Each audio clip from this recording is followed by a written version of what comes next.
amici! Today we are traveling to Lucca, Italy, where I hear there are sea monsters. Recently, me and my husband Philip went to a pop-up Disney Plus event where they gave us these wonderful books, The Story Continues. And guess what's inside it? A recipe! Manja manja!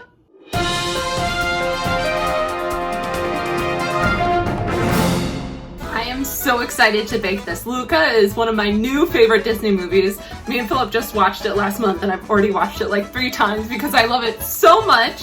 And in case any of you don't know the movie Luca, they do have a little description here at the bottom before the recipe. Set in the beautiful seaside town of the Italian Riviera, Disney and Pixar's original feature film Luca is a coming-of-age story about Luca and Alberto, 2 teenage sea monsters who look human when they're dry. Look human when they're dry. And their undercover journey ashore, where they meet Giulia, who I'm cosplaying as today. Outgoing, charming Giulia introduces her new friends to bicycling, books, and pasta. Lots of pasta. On the following pages, Giulia shares Luca's directors Enrico Carose, I think I said that right? Carose? Family recipe for trente al pesto, a dish Giulia's father makes in the film, much to Luca and Alberto's delight. Turns out sea monsters love pasta too! For this recipe, you're gonna need some pasta. And the recipe says, any pasta you love. 100 grams of green beans. This is 340 grams, so we're good. 1 large yellow potato. That's large enough. 45 leaves of basil, or 50 grams. This is 35 grams, but that's okay because I anticipated I would need another 2 cloves of garlic. I'm gonna actually put the garlic to the side because I don't eat garlic, but my husband does. So I'm gonna be changing the recipe slightly. You're gonna need some Parmigiano. Parmesan. I think I said that wrong. And it should be grated. Mine came pre-grated because I'm lazy. You're also gonna need some Pecorino Romano, which also needs to be grated. Some salt and olive oil. You should have some pine nuts. I forgot those at the store, so we're just gonna go forward without. But if you make this recipe at home, you will need 30 grams of pine nuts. Or a handful. Allora. Already off to a shaky start. That's okay though. Silenzio Bruno! First thing you're gonna do is make your pesto. Get your mortar and pestle and start grinding some basil. And you're supposed to grind it with your garlic, but I'm gonna hold off on that. As I said before, I don't do garlic, but my husband does. And you add some olive oil and salt. Let's go! Andiamo!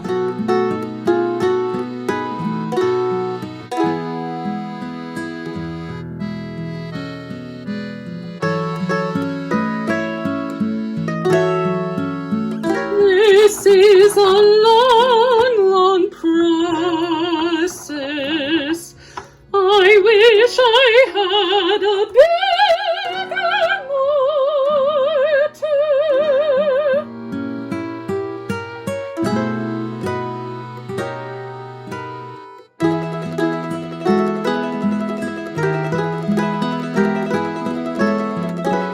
Some of the leaves I got from the store look suspect, so time to harvest some bay leaves from my own plants. Not bay leaves, these are basil, not bay. I know, they're just wee little babies. Oh, it's okay, buddy. You'll grow back. This is a long, long process. So long. This does not seem like enough basil, so time to harvest some from my plant in the front of the house. I don't think this is quite enough basil.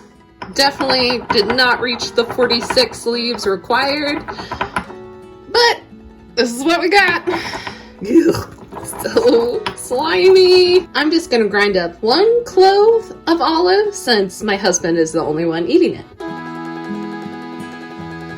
These are tricky little buggers. It's probably because of all the olive oil that's in here already. Gosh, it just does not want to go. I think I may just smush them an old-fashioned way. Whatever, I give up. This will just have to be good enough for my husband. Okay, so we're gonna take this puppy. My husband will add his garlic in later to this bowl.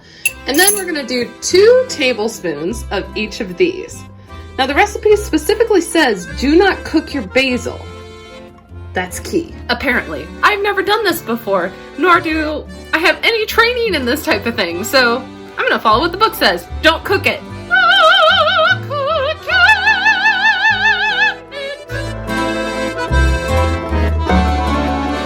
If you have pine nuts, which I do not, you would also add them in at this point. And you were supposed to have a half a cup of olive oil. So I had only used a few teaspoons while I was grinding up the pesto. So it says to slowly add them in as we're doing this. Okay, that's starting to vaguely resemble something that looks like pesto. I think I'm gonna add a little more cheese into it because I still have quite a bit left of the actual olive oil.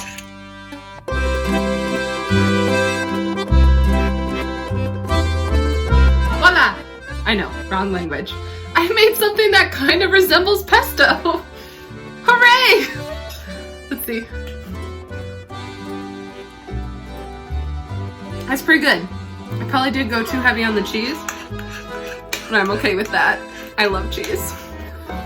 I'm sure I just made some poor Italian person cringe. Also, I've never tried this before. I'm curious. I'm sure I did when I was in Italy. Fun fact, the first opera I ever sang in was in Arezzo, Italy, as part of Oberlin in Italy summer program. And I sang the part of Cinea in Le Giusto. This is delightful. I love this cheese. Why have I not had more of this cheese in my life till now? Pecorino Romano. Mi amore. All right, the next thing Julia says is we need to start boiling some water to put the pasta, potatoes, and green beans in. So while that water's boiling, I'm gonna chop up that potato. Andiamo!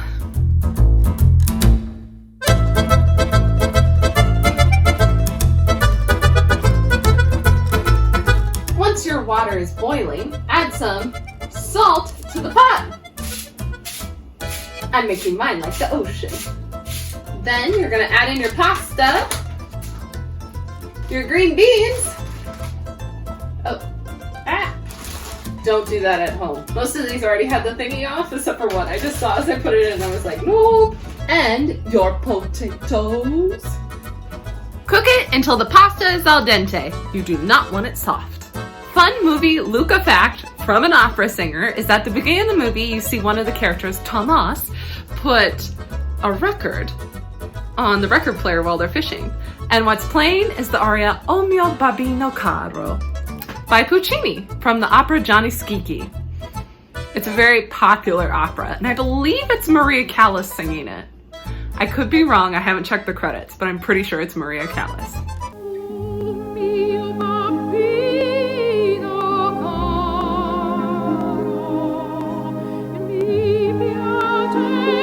The pasta is al dente now, and it says in the recipe to save a little bit of water for your pesto. So I'm gonna go ahead and try and take some of it out before draining it. Because I know myself, once I start to drain it, that's it. This is probably not the most helpful way to do it, but you know, I'm trying. The bowl you're gonna serve in, have your pesto in the bottom. So I'm just gonna use the bowl I was using before. It says to keep it in the bottom. I don't know how much water. The directions are very much like how I like to cook, which is just do a little bit of this. I feel this is karmic payback for all those times I don't follow the directions exactly. So I think that feels like enough pasta water. Cheers! Now you're gonna put the pasta on top. I also had some of this still in there too. Now mix it well! As I'm doing this, a thought comes over me. Wouldn't this cook your basil, which earlier in the directions they told us not to do? Just thoughts. I love that sound. Now, according to the directions, it's ready to serve! Buon appetito a tutti voi! I love cheese. So good. This actually tastes really good. Now for an official taste test. I need a fork. Official taste test.